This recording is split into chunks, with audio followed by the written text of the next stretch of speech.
Video का title कोई clickbait नहीं है। Your worst breakup, your worst heartbreak can actually make you rich.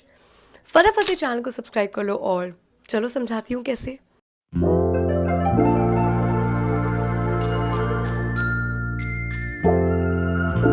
क्या आपको पता है जब जेके रोलिंग का डाइवोर्स हुआ था, she was left as a single mother, jobless and also she was battling with depression.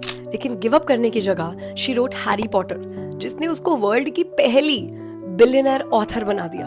और क्या आपको पता है एल्बर्ट आइंस्टाइन ने थ्योरी ऑफ रिलेटिविटी भी अपने ब्रेकअप के बाद ही डेवलप की थी, जिसकी वजह से ही won a Nobel prize. Ratan Tata, he was also very unlucky in love, but उन्होंने अपनी लाइफ की कुछ सबसे बड़ी डील्स अपने हार्ट ब्रेक के बाद ही की थी। और सिर्फ यही नहीं, मेरे पास आपको बताने के लिए Jeff Bezos, Riyana, Elon Musk और टेलर स्विफ्ट जैसे एंडलेस एग्जांपल्स हैं जिन्होंने अपनी ब्रेकअप को अपॉर्चुनिटी में बदल दिया and they did something that nobody else could do. लेकिन एक मिनट, ब्रेकअप तो तुम्हारा भी हुआ है, हार्ट ब्रोकन तो तुम भी हो, लेकिन इन लोगों ने ऐसा क्या डिफरेंट किया जो तुम नहीं कर पा रहे हो? चलो पहले ये समझाती हूँ और फिर ऐसे 4 पॉइंट्स बताऊंगी जो इन लोगों ने फॉलो किए, जिनकी वजह से इनके हार्ट ब्रेक ने इनको कहां से कहां पहुंचा दिया, और फिर तुम भी कर लेना। देखो, हार्ट ब्रेक ना किसी भी रीजन से हुआ हो, उसके होने के बाद you feel empty, you feel angry, okay, you feel deprived कि पहले कोई था लाइफ में और अब नहीं है, and in the end you feel broken and you know there are a lot of emotions inside your body, so you feel very emotional। लेकिन ना कोई भी फीलिंग पूरी तरह से नेगेटिव नहीं होती, उसका ना एक काउंटर पॉजिटिव साइड जरूर होता है, और ये चीज मैं अभी आपको प्रूफ करके दिखाती हूँ। देखो, अगर किसी के जाने से आपको एम्प्टी फील हो रहा है, तो इसका दूसरा मतलब ये भी तो है कि अब आपके पास किसी भी चीज को करने के लिए और ज्यादा टाइम है। जो टाइम आप पहले बातें करने में, साथ घूमने में या फिर लड़ाइयाँ करने में लगा रहे थे, आपके पास वो सारा टाइम अब खाली ही तो है। और अगर आपको डिप्राइव्ड फील हो रहा है, तो इसका मतलब आपकी बॉडी में डोपामिन की कमी हो रही है, जो कि एक प्लेजर हार्मोन है। तो अब ब्रेन के पास उस कमी को पूरा करने के लिए नए नए आइडियाज आ रहे होंगे जिससे वो रिवॉर्ड सीक कर सके। And if you feel broken, तो इसका काउंटर पॉजिटिव पार्ट क्या है कि इस टाइम पे बॉडी अपने आप को हील करने के लिए मैक्सिमम एनर्जी रिलीज कर रही है, और अगर उस एनर्जी को आप किसी प्रोडक्टिव चीज में लगाओगे, किसी बेटर चीज में लगाओगे, तो आपको 10 गुना ज्यादा अच्छे रिजल्ट्स मिलेंगे। और अगर आपको बहुत ज्यादा इमोशनल पेन और एंगर फील हो रहा है, तो इसका मतलब अपने आप को प्रूव करने का और रिवेंज लेने का रिस्पॉन्स भी जनरेट हो रहा होगा। तो बेसिकली इस टाइम आपकी बॉडी में वो एनर्जी जनरेट हो रही है जो मौका ढूंढ रही है अपने आप को दोबारा ठीक करने का। और एक बात मेरी हमेशा याद रखना, किसी भी चीज को करने के लिए जो फर्स्ट स्टेप लेना होता है ना, सबसे ज्यादा एनर्जी उस पहले स्टेप को लेने में ही लगती है। और इस टाइम पे आपकी बॉडी में वो एनर्जी और उसको सपोर्ट करने के लिए जो जो चीजें चाहिए ना, वो सब प्रेजेंट है।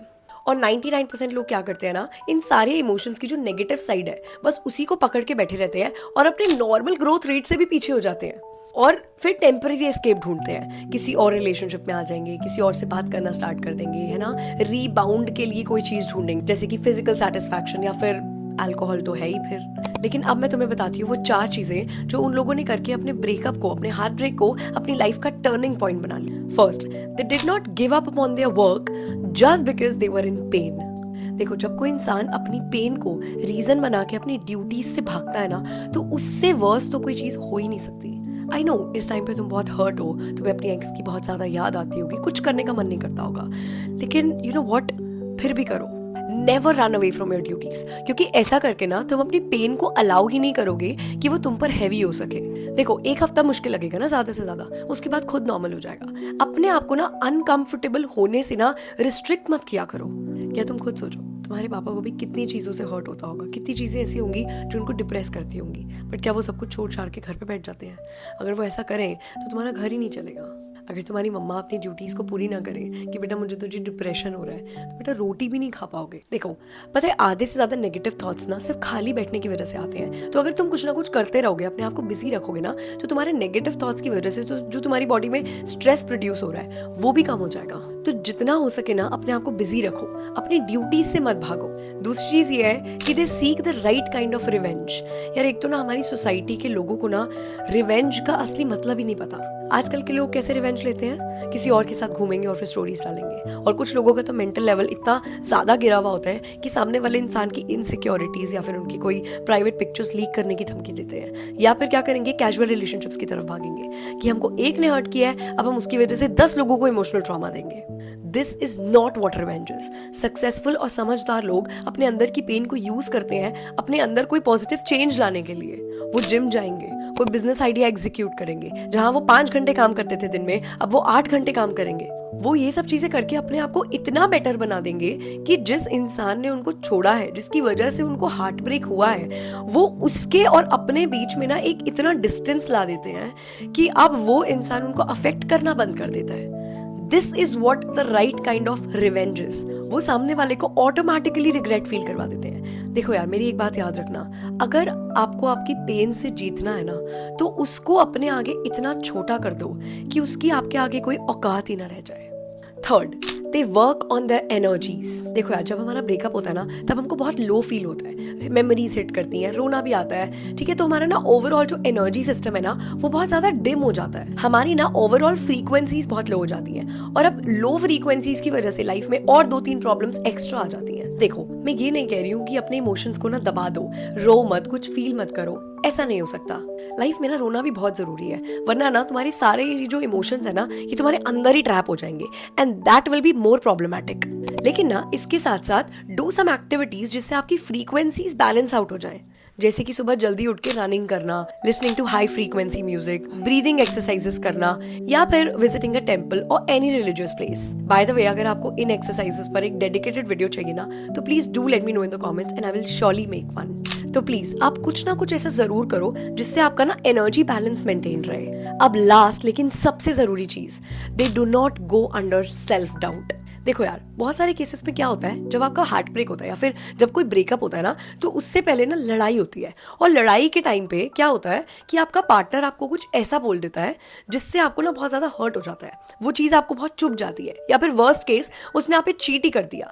तो क्या होता है ना, इन सब की वजह से ना हम एक सेल्फ क्वेश्चनिंग मोड में चले जाते हैं। हम अपने दिमाग में ना बार बार ये सोचते रहते हैं कि यार मेरे में क्या कमी थी, क्या हम मेरे साथ ही ऐसा क्यों होता है, या फिर ऐसी क्या गलती हो गई मेरे साथ। हम ना एक बहुत ही मेंटली एक बहुत ही अगली फेज में चले जाते हैं। आपके लिए ना यहाँ पे एक बात समझनी बहुत जरूरी है कि कोई आपको कैसा फील करा रहा है, कोई आपको क्या बोल रहा है, has nothing to do with you.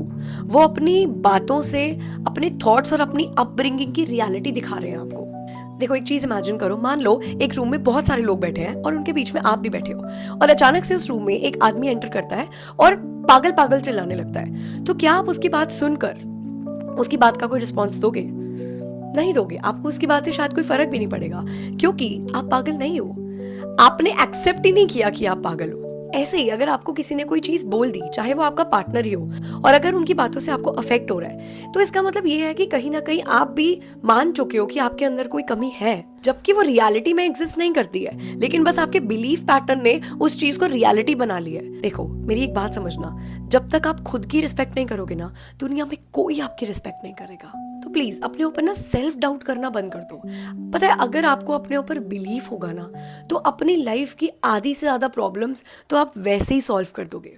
बस यही वो 4 चीज़ें थी जिनको समझ के अपनी लाइफ में इम्प्लीमेंट करके आप अपने हार्ट ब्रेक को अपने लिए एक अपॉर्चुनिटी में कन्वर्ट कर सकते हो।